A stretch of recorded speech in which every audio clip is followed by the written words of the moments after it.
Sumathi breakfast అయ్యిందా? ఇడ్లీ చేశానండి. తిని ఇక పొలం కాడికి పోతా సుమతి. మొక్కజొన్నకు నీళ్లు పెట్టాలి.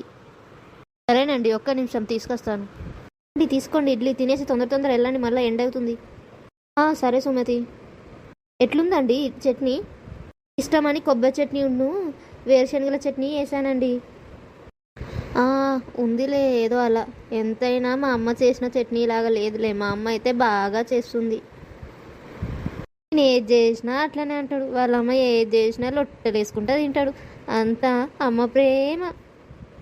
సుమతి ఇక వెళ్ళొస్తాను, నీళ్ళు పెట్టొస్తాను మొక్కజొన్నకు. ఆ లోపు నువ్వు వంట వండు, సరేనా? సరేనండి, వండుతాను మీరు వచ్చేలోగా. జాగ్రత్తగా వెళ్ళండి, ఎండలు అసలే బాగా ఉన్నాయి. సరే సుమతి. ఏంటో ఏమో మా ఆయనకు నేను ఎంత రుచిగా వండినా నచ్చదు. నిజంగానే నేను బాగా చేయను వంటలు అంటే సర్లే అనుకుంటాను. ఎదురుంటి సుమాంజలి కూడా నా దగ్గరికే వచ్చి కూరలు అడకపోతుంది, బాగా చేస్తున్నావు వదినా అని. మా ఆయనకేమో అస్సలే గిట్టదు నేను చేసిన వంట అంటే. ఏంటో ఏమో. అబ్బా సుమతి, కొన్ని నీళ్లు తీసుకురావే, గొంతంతా ఎండిపోయినట్టు అవుతుంది. సరేనండి, అప్పుడే అయిపోయిందా నీళ్ళు పెట్టడం? పొలానికి నీళ్లు పెట్టేస్తానా. ఇదిగోనండి మంచినీళ్ళు. సర్లే కానీ సుమతి, వంట అయిందా? ఆకలిగా ఉంది, ఒకటే ఎండలో పోయి వచ్చాను కదా. అయిందండి, తీసుకొస్తాను ఉండండి. మీకు ఇష్టమని గోంగూర పచ్చడి చేశానండి, తినండి. ఏంటి ఇలా ఉంది? అసలే ముద్ద దిగడం లేదు, అసలే బాగాలేదు, నాకు నచ్చలేదు. కాస్త ఆవకాయ ఉంటే తీసుకురా. ఎప్పుడు ఇంత నేను ఎంత మంచిగా వండినా ఏదో ఒకటి వంకలు పెడుతూనే ఉంటారు. ఏమైంది గోంగూర పచ్చడికి? ఏకదమ్ ఉంది.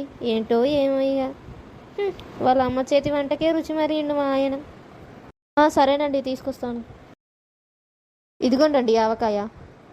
అబ్బా, ఇప్పుడైనా బాగుంటుందేమో ఈ ఆవకాయ కలుపుకుంటే.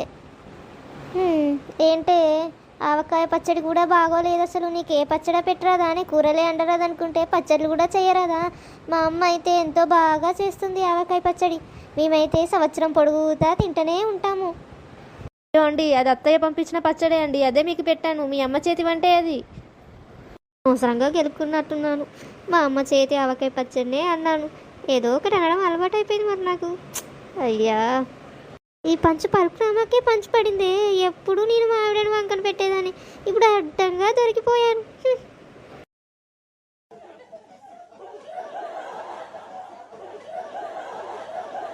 Hi friends, hello. మీరందరూ ఎలా ఉన్నారు? మీరందరూ ఈ సమ్మర్లో బాగా ఎంజాయ్ చేస్తున్నారు అనుకుంటున్నాను. ఇందాక అప్లోడ్ చేసిన వీడియో మీరందరికీ బాగా నచ్చిందని నేను అనుకుంటున్నాను. ఈ వీడియో చూసాక మీరు బాగా నవ్వుకున్నారు అనుకుంటున్నాను. మీ ఇంట్లో కూడా మీ భర్తలు ఇంతేనేమో కదా. నాకు తెలుసండి, అంతే. సో ఇలాంటి మంచి మంచి వీడియోస్, కామెడీ వీడియోస్ మీరు చూడాలనుకుంటే మన ఛానల్ని సబ్స్క్రైబ్ చేయండి. అదేనండి మన హెచ్వి కార్టూన్ క్రియేషన్స్. కిందున్న బెల్ ఐకాన్ని క్లిక్ చేయడం మర్చిపోకండి. Bye friends, take care. నేను మీ సుమతి ఉంటాను. మళ్ళొక వీడియోతో వస్తాను, వెయిట్ చేస్తూ ఉండండి.